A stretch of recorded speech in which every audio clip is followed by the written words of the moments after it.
Introduction to Graph Traversal.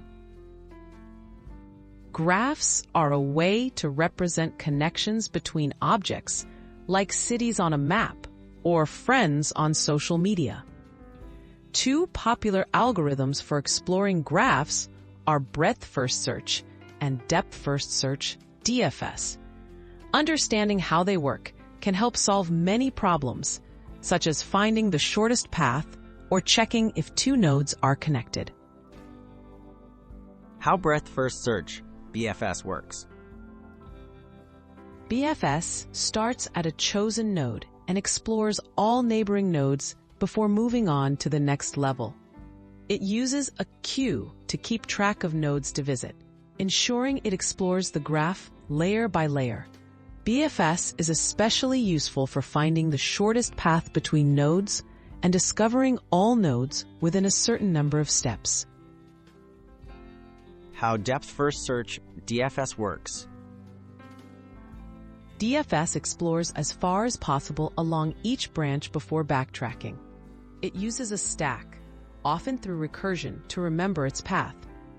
DFS dives deep into the graph, making it effective for tasks like solving puzzles, maze navigation, and checking connectivity or cycles within the graph.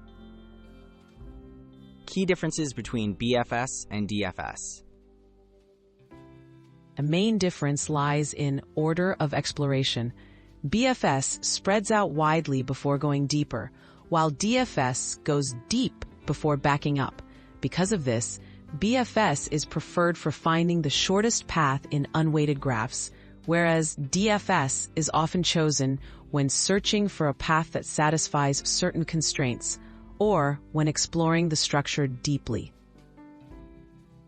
When to use BFS and DFS. Choose BFS when you need the shortest route or want to discover levels in a network, like finding the fewest links between two people. Opt for DFS for tasks such as detecting cycles, maze solving, or tasks that require exploring all possible paths.